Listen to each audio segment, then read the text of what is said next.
Hello, it's Teacher Chloe here, and today I'm going to be showing you a nice little recipe and a method for how to do some clay for at home. So, let's take a look-see. Homemade air drying clay. The ingredients that you'll need is 400 grams of bicarbonate soda, 200 grams of maizena, 250 milliliters of water, and food coloring. Remember, that's optional. You don't have to color your clay. You can keep it white, but if you do want to color it, just be careful because the food coloring does stain things. So just make sure that you're keeping clean and you have maybe gloves on or an apron, and it will wash out of your skin though. Okay, so don't worry about that. I got some on my hands and it did come off, as you can see. Right. The materials that you'll need is a measuring cups or a scale, a pot, a bowl for mixing, a spoon for mixing, tin foil, cling wrap, and cream or lotion.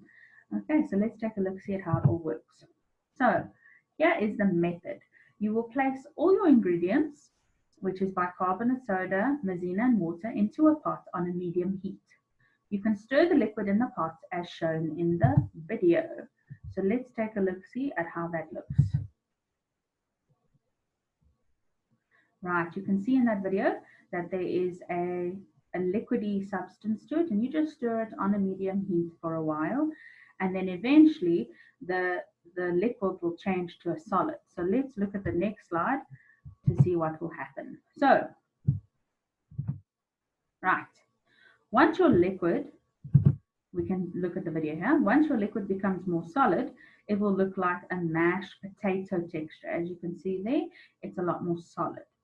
You will then scoop it into, or you'll scoop it out into a piece of tin foil as shown in the video over here, and you'll make a sort of bowl shape. So once your clay is scooped into the ball shape inside the tin foil, let it cool for about 5 minutes. As you can see, there's an example here in the video of what it looks like. Right, so once your clay cools for a bit, you can add some food coloring. Let's take a look, see at this video. You can add some food coloring to change its color. You can add a small bit of food coloring into a small bowl, and then you can add the clay to it. Now remember what I said, this can stain your hands or it can stain other things. It will wash off of your hands, but be careful of your clothes and be careful of the surface area that you're working on. Right, so now I'm going to just show you a quick short video where I'm going to be speaking about how the color becomes, well, the clay becomes colorful. Right, hello. Okay, so I'm just going to add a little bit of food coloring. You really don't need a lot in order to change the color of my clay, as you can see inside of this bowl. My clay at the moment is white. So we're just going to take a bowl. You can choose how much you want. You don't have to be making everything colorful. You can choose what you want to do. I'm just making a few different colors to show you.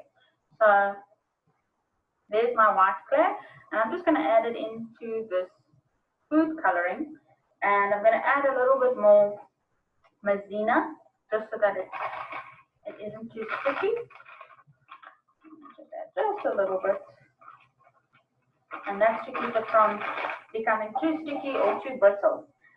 And I'm going to start with the spoon because the food coloring, as you can see, my hands are a little bit pink from the one before. The food coloring will stain your hands slightly, but it is food coloring, so it will come out.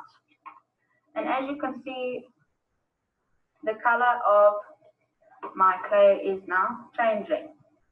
I'm just using the spoon. This takes a bit of time.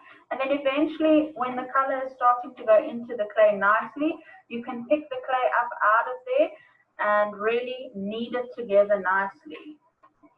So you can just pick it up.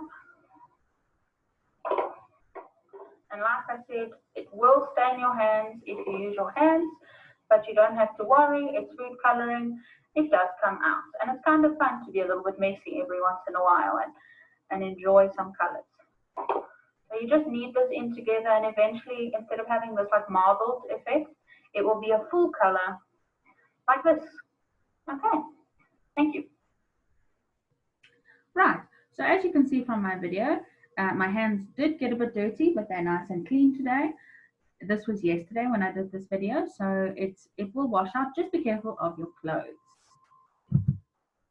Right, so once your clay is done, adding color, or even if you don't want to add color, if it's just going to be white, you can add some lotion to it. So you can add some cream to it.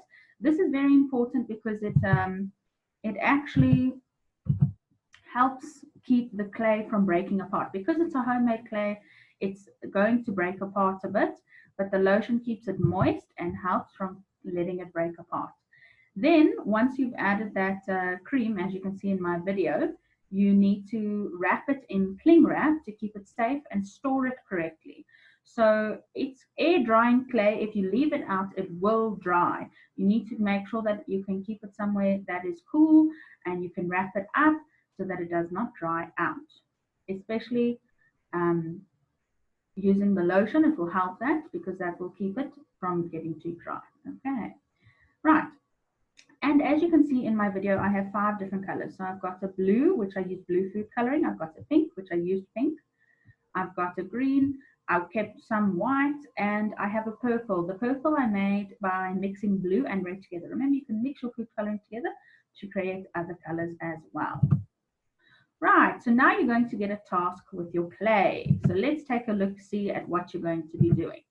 For grade 1 to 3, you can create different shaped leaves out of your clay. So you can go into the garden, find different leaves and copy them as best as you can. I used a toothpick to help me make my patterns on my leaf. So let's take a look. See, there's a leaf, and I use a toothpick to help me create the different patterns on my leaf. As you can see, there's 2 different ones there. If you look at this one at the bottom especially, I made a hole with my toothpick as well. If you want to put string through it, you can hang it maybe on your Christmas tree when Christmas comes, or you can hang it in the window. So if you want to make it into something that you can hang, then you just put a hole through it with your toothpick. The grade 4 to 7s, you can create something that would be used in the Stone Age. So I created different types of beads to make jewelry. But you can make bowls or spoons or tools or anything that would have been created back then. As you can see, here is an example of an earring that I made. This is actually made from the clay. So I made jewelry, and I'm wearing my earrings today. I let them dry overnight for the whole night. And the next day they were fine. Here's some more examples of the different types of beads I made. Right. So you can really be creative with it. You don't have to make jewelry. You can also make a bowl or spoons or tools. Like I said, anything that would be used during the Stone Age. Let it dry overnight before playing with it or fiddling with it. Don't make it too thin, because if you make it too thin, it will break.